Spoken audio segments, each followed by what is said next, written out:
Welcome to another episode of Lifestyles, a show that celebrates America's finest city. Today, we go all over San Diego. We visit different micro markets, hear some of the stories of those markets. Also, we interview some of the best professionals out of all those marketplaces. Let's start Lifestyles right now.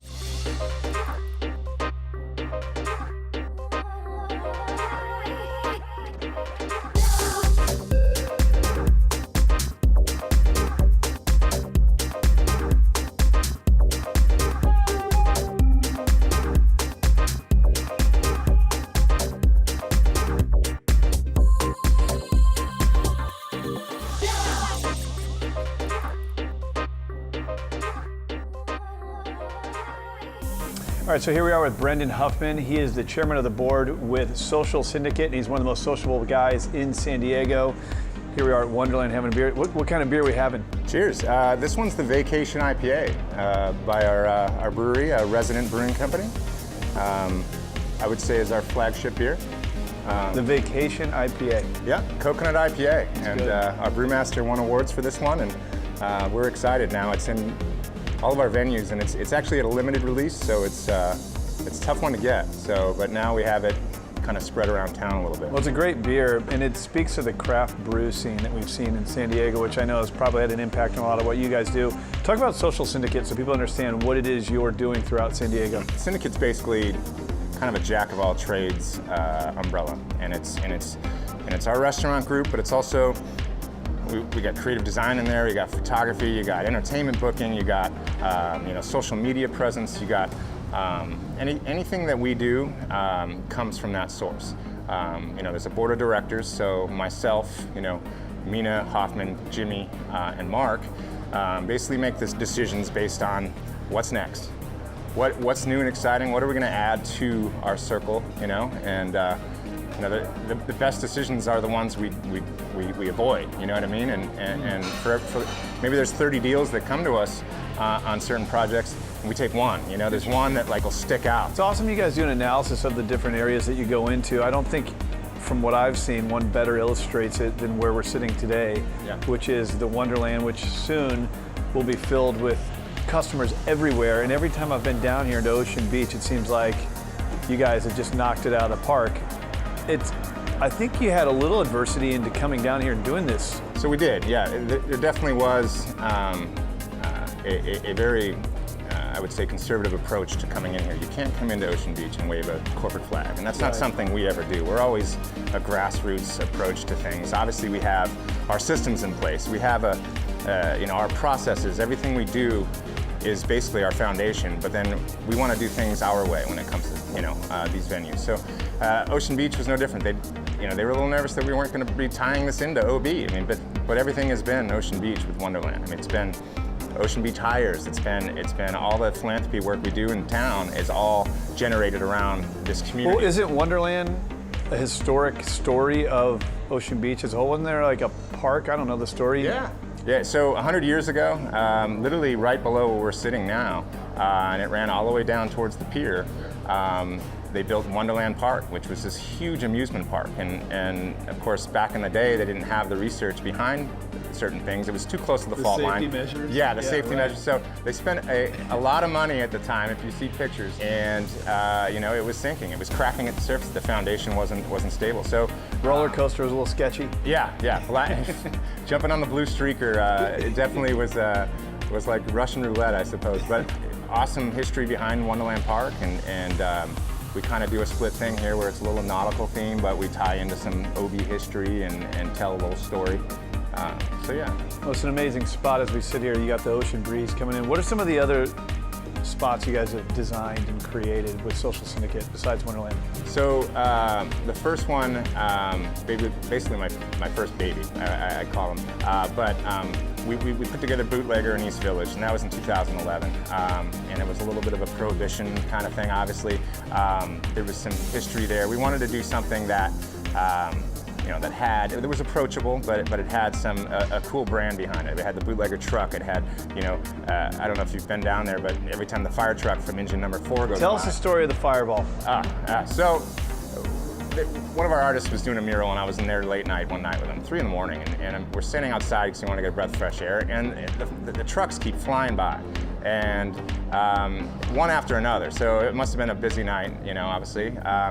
But yeah, it dawned on him. He looked at me and said, "You have to do some sort of special that's generated around these trucks because it's crazy."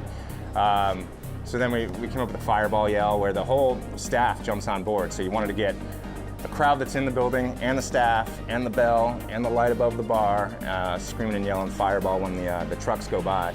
I think what it does, everything involved in the brand is it helps it bring it down a notch. It makes it more casual and more approachable. You know what I mean?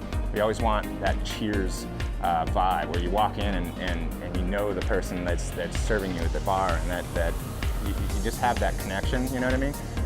And that's what East Village was eating up. That was what they needed.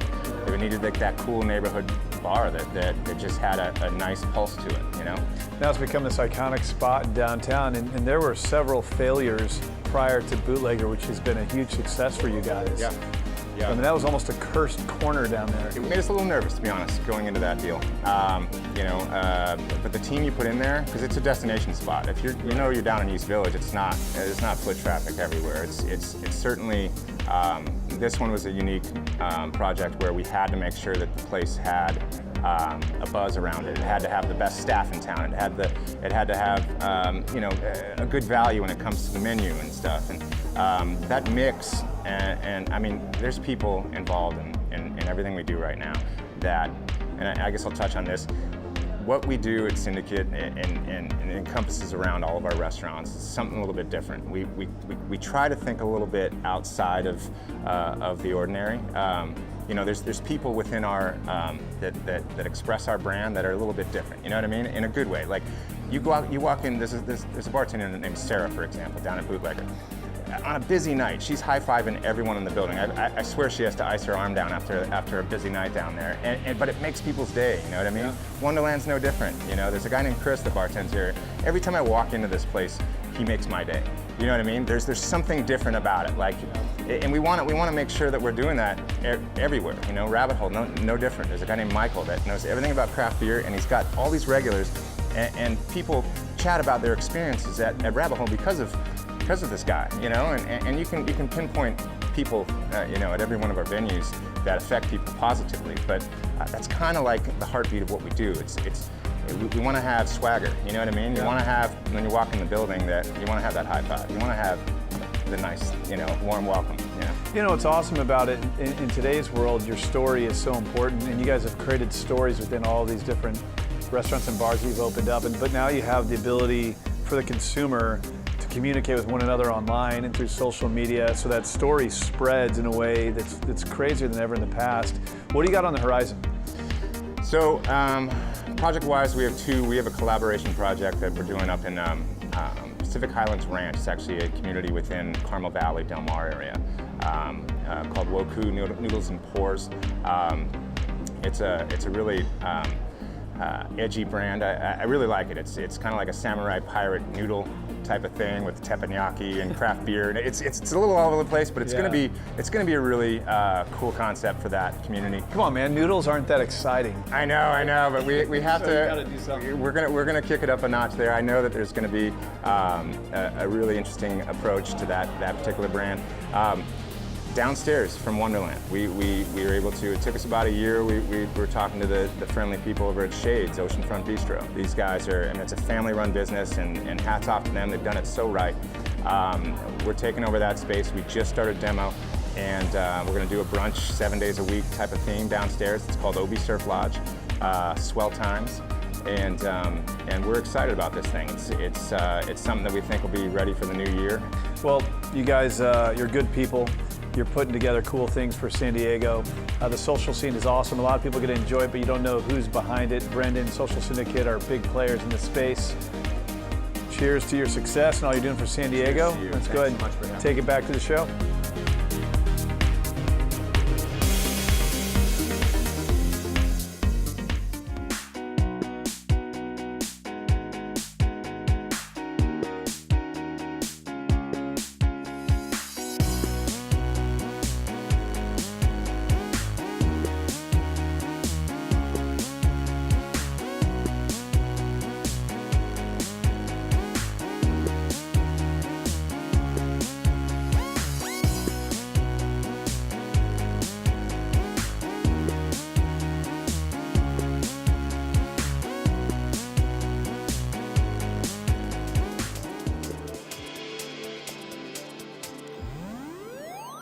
Scripps Ranch is a community that will check all the boxes for the most discerning buyers. This community is centered around family, offering incredible restaurants, a reputable school system, theater, and farmers markets.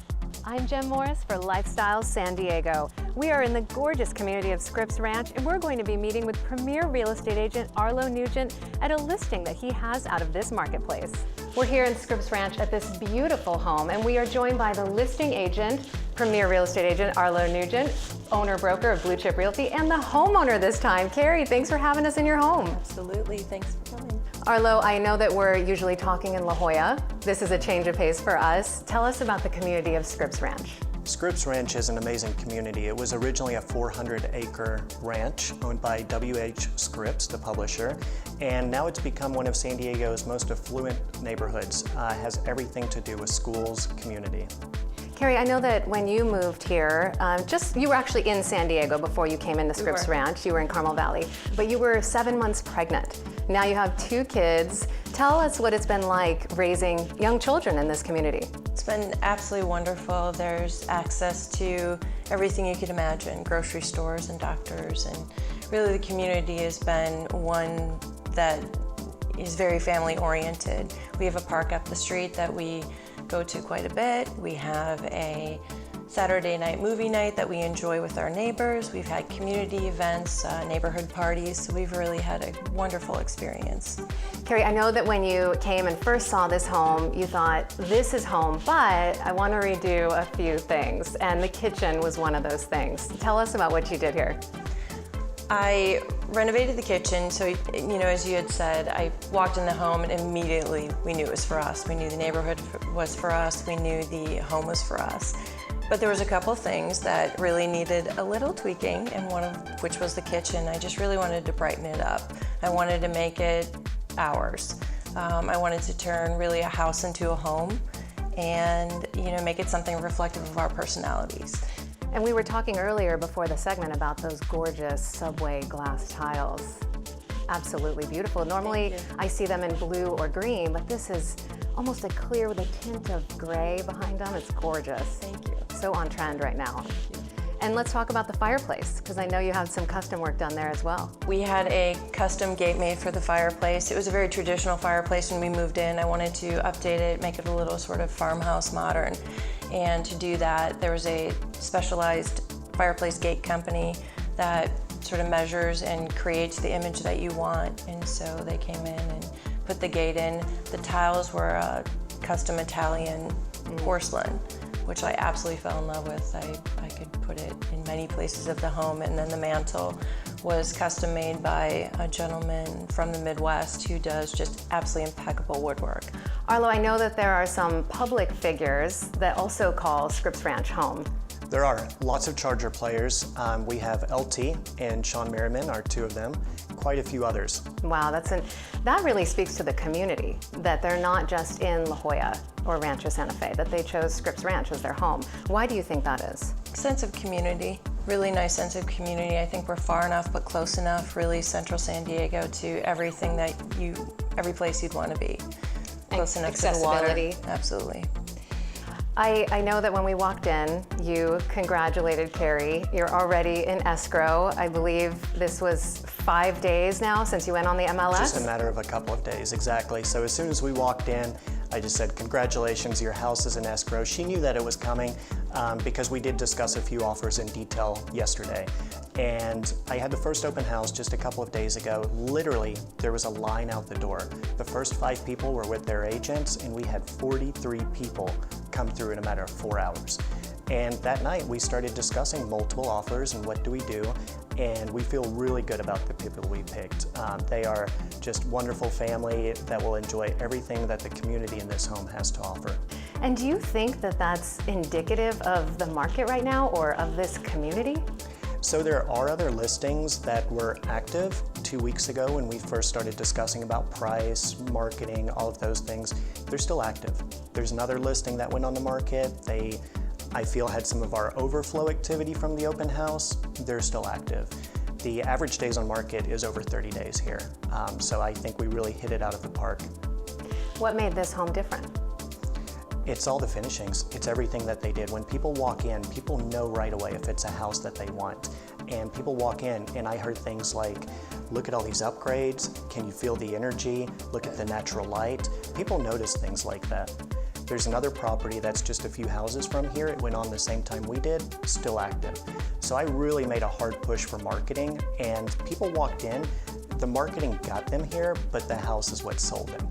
And then they come here to the kitchen, and it's apparent this homeowner has put so much work, so much love into this house. People see that. Typically, houses like this don't always go on the market, but if there is something like a job relocation, then the buyer knows also with confidence that when people did these upgrades, they did them with the intention to probably stay in the house for a very long time. But circumstances change, they sell, and that just translates straight to the buyer and resulted in lots of very strong offers. And that's true for you, Carrie, a job relocation. You're not choosing another community here in San Diego, you're moving out of state. We wish you all the best. Thank you. Arlo, I know that we're gonna go into the community a little bit more into Scripps Ranch and go to the farmer's market. Let's go. All right. Arlo, we're down the hill from your listing, the one that's already in escrow, Right. and we are at the Scripps Ranch Farmers Market. It's so beautiful here. It is, it's absolutely gorgeous. Tell us about the Farmers Market and what it means for the community.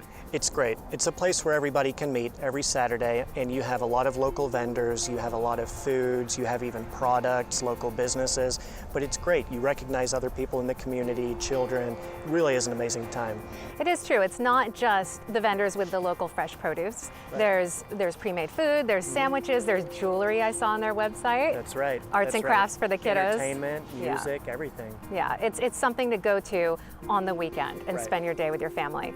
What about some restaurants in the area, Arlo? You got any favorites? Yes, I do actually. My personal favorite is a Nutmeg Cafe. It is excellent. The food is very, very healthy. They have a nice terrace. You can sit outside, just enjoy it. It's amazing, absolutely amazing. Now, what if you are maybe looking for something a little bit more adult? You've got a babysitter for the kids and you want to go meet your friends. And you want to go out, you want to meet friends within the community, Sanctuary. The Sanctuary Lounge is amazing. It's actually a cocktail bar and a cigar lounge, and it is very classy.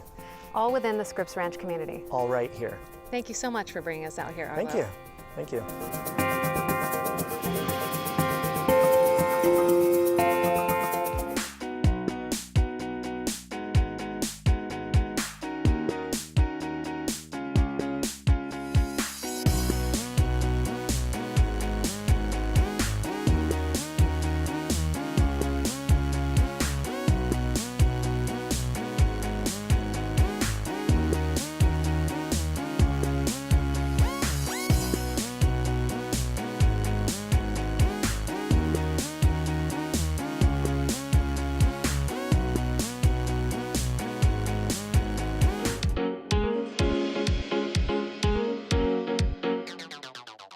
One of the most scenic and most visited areas of San Diego is the Embarcadero.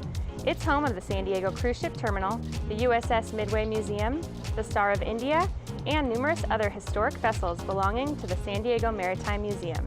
Spanish for the landing place, this iconic location is comprised mostly of commercial development with a sprinkling of residential condos, hotels, and some of the best restaurants on this side of the bay.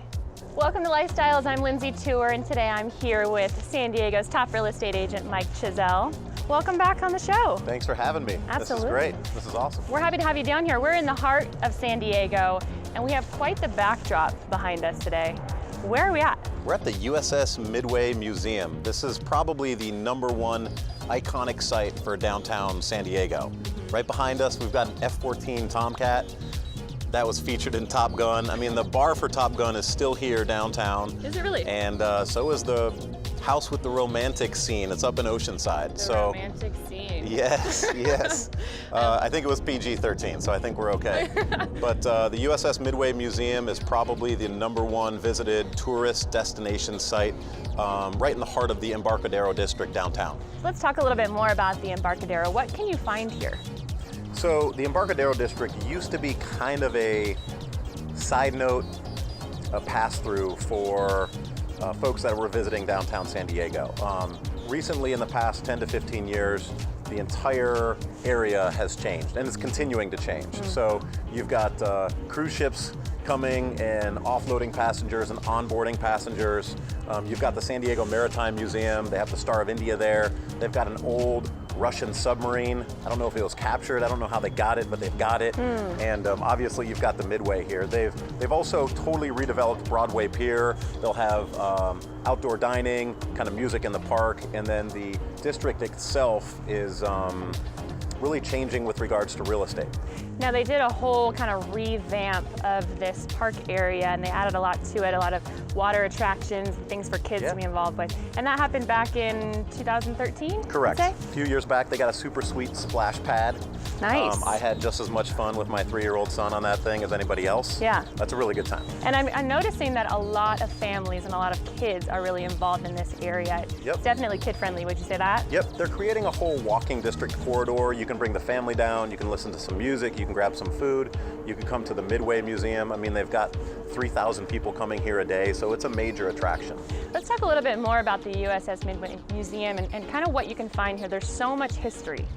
And I could imagine with your military background that having this here in San Diego in a historical monument and museum is pretty cool. It's awesome. San Diego's a military town. And so this kind of keeps the history and the flair of what San Diego was. And there's countless and endless hours of stories of sailors, airmen, and folks on this aircraft carrier that you could just stay here all day and gobble it up. So talk a little bit more about the flight deck that we're standing on. So cat and trap operations. Basically trap operations are pilots trying to land on a 1,000-foot flight deck, which is probably a sixth of the size of a normal runway, and they're literally slamming the planes into the deck and hoping to catch one of the cables that ultimately stops the plane. CAT operations, it's a gas-powered piston, which it's basically a slingshot. Huh. You slingshot the planes right off the flight deck, and hope you got enough power to keep going. Yeah, I sure hope so. That's pretty amazing. How many planes can actually fit on this? Do you know? I think the Midway, you can fit like 60, 65 aircraft. Okay. So, and the last deployment of the USS Midway was actually in pretty recent combat history. It was involved in the 1991 Gulf War. So planes were literally taking off from this ship to fly operations in Kuwait and Iraq during the original Gulf War. Wow. Is this museum, is it one of the first here in the Embarcadero area that was, somewhere where people can go visit and see? I think the Midway Museum here really started the catalyst for change along the Embarcadero district. So, as I said before, you used to pass through the Embarcadero district and it wasn't much, but with the Midway here, the seaport, the Maritime Museum and Broadway Pier, it's really becoming a destination for locals and tourists. They've got a number of other redevelopment projects going along with improving Seaport Village itself. And there's a few Navy buildings here along the Embarcadero corridor that'll be redeveloped into hotels and parks. So. Wow. And there's quite some developing going on as far as real estate goes. I know we can see right from here that some development's going on and they're putting in some luxury condos. Is that correct? It's absolutely correct. So San Diego went through a wave of redevelopment until the collapse of the market in 2007. Now it's happening all over again. Right behind us over here is Pacific Gate by Bosa. It's San Diego's first super prime luxury real estate building. They flew in the #1 architects and hospitality folks from overseas to come design the building. If you buy into the building, it comes with a Bentley in the garage and a yacht in the harbor. So can't go wrong. You can't go wrong. You can't go wrong. I don't know if I'd be wanting to pay those HOA fees, yeah. but a Bentley and a yacht are quite nice, especially when you don't have to maintain it yourself. Oh my gosh, absolutely. Do they have a price point of where they're going to start? Yeah, they're already selling now, and they start about 1.5 million and go up from there. What we're going to see here in downtown San Diego is right now it's a fantastic time to own investment real estate or own your primary residence downtown, because we're going to go through a whole new transition downtown. Bosa is one of the development companies grabbing up parcels downtown, and they've got options out on 20 other parcels. Wow. So if this project goes well, which it is, we're going to see kind of a change to downtown San Diego with regards to luxury real estate. It's a great thing. It also comes at a price, you know. Hopefully, city council, city developers keep the theme and the history of what San Diego is with the new development. Wow. And I know, speaking of downtown, I mean, there's so much to do. I mean, there's so much to do right where we're standing and so much to see. What are some other like hot spots in the downtown area that's attractive for people to go visit? Well, not too far from here, we have Little Italy. Great spot to just kind of walk and go get some wonderful dinner. Over on the east side of town, you have East Village. East Village has really become a destination. Petco Park, the Padres Park, has really turned over East Village. It's a great place to just go hang out, watch a ball game, grab some dinner, and have some fun. And then you have the Gas Lamp District, and that's where all the night owls will go out and hit the streets and hit the clubs. And it's quite a scene down there, you know, after midnight. Great place to be. If somebody was interested in maybe moving into this area, what's one piece of advice you would give them right now? When you're buying downtown, you've really got to look at the building specifically that you're buying on. You got to look at view corridors, you got to look at what's going on with regards to development. You want to make sure if you have a view, what's happening beyond that view to make sure your view's not going to go away. There's a number of people that have bought downtown where a building goes up and all of a sudden your beautiful bay view is no longer there. You also have to look at the building itself, look at who the developer was, look at if there's litigation involved with the building. Almost all developments will go through a litigation process. It's part of the nature of the beast with buying downtown real estate. And then you have to look at the HOAs. HOA fees at a minimum will start $300 to $400, can go all the way up to about $2,000 a month from there. Wow. So it depends on what you're looking for. It depends on what price point. If you're looking to buy downtown, you've just really got to do your research. Wow. If somebody was interested in hearing more about that and talking to you specifically, how can they get a hold of you? They can just call our office. Okay. Do you have a website? We got a website, the ChiesLgroup.com. There you go. And Chiesl is CHIESL. And then main line for the office, you can just call us direct, 858-777-9816. Love that. Mike Chiesl, everyone, thanks for watching. You just heard from real estate broker Mike Chiesl about the Embarcadero, the USS Midway Museum, and all of the exciting things happening here in downtown San Diego. I'm Lindsay Tour for Lifestyle San Diego. Until next time.